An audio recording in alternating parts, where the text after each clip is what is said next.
Quand on parle d'entrepreneuriat en Afrique et de business en Afrique, la grande majorité des Africains dans la communauté pensent rapidement à deux choses. Gagner rapidement de l'argent et faire de très grosses rentabilités. Disons-nous les vraies choses. Est-ce que tu connais un entrepreneur qui a rapidement gagné de l'argent? Est-ce que tu connais un entrepreneur qui en un an, en 2 ans, a rapidement gagné de l'argent? Il s'est lancé en entrepreneuriat dans le plan mental, psychologique, il était en train de se développer. Et en un an, 2 ans, il a gagné beaucoup d'argent, même en 3 ans. Est-ce que tu connais? Est-ce que tu connais un domaine d'activité dans la vie où on a de très, très grosse rentabilité? Qu'est-ce qu'on appelle d'abord la rentabilité? Est-ce que tu sais faire un calcul de rentabilité? Donc, ça veut dire, tu décides de te lancer dans un domaine, on te dit, quel est ton calcul de rentabilité? Est-ce que tu seras capable de faire un calcul de rentabilité? Donc, maintenant, quand tu aspires à obtenir des grosses rentabilités dans un domaine, est-ce que toi-même, en tant qu'entrepreneur, tu comprends ce qui se cache derrière le mot rentabilité? Beaucoup d'acteurs dans la diaspora sont dans cette démarche massive, cette grande course en ce qui concerne les business rapides qui vont faire rapidement gagner de l'argent et les grosses rentabilités.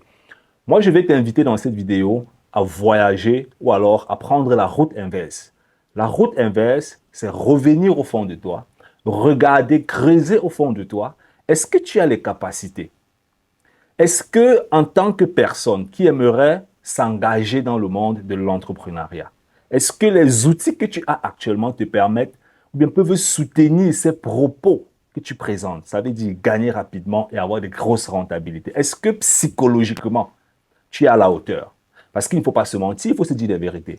Certains ont des difficultés même pour quitter de 40 heures à 20 heures de travail.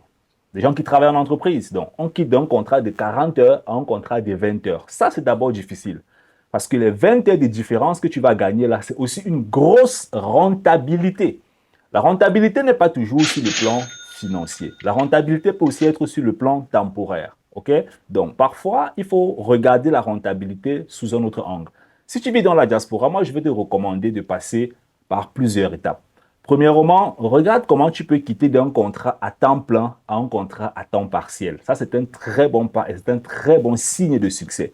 Deuxièmement, apprends à entreprendre dans le pays où tu es et ça va t'aider à comprendre certains mécanismes de l'entrepreneuriat pour pouvoir performer plus tard si tu aimerais entreprendre aussi en Afrique.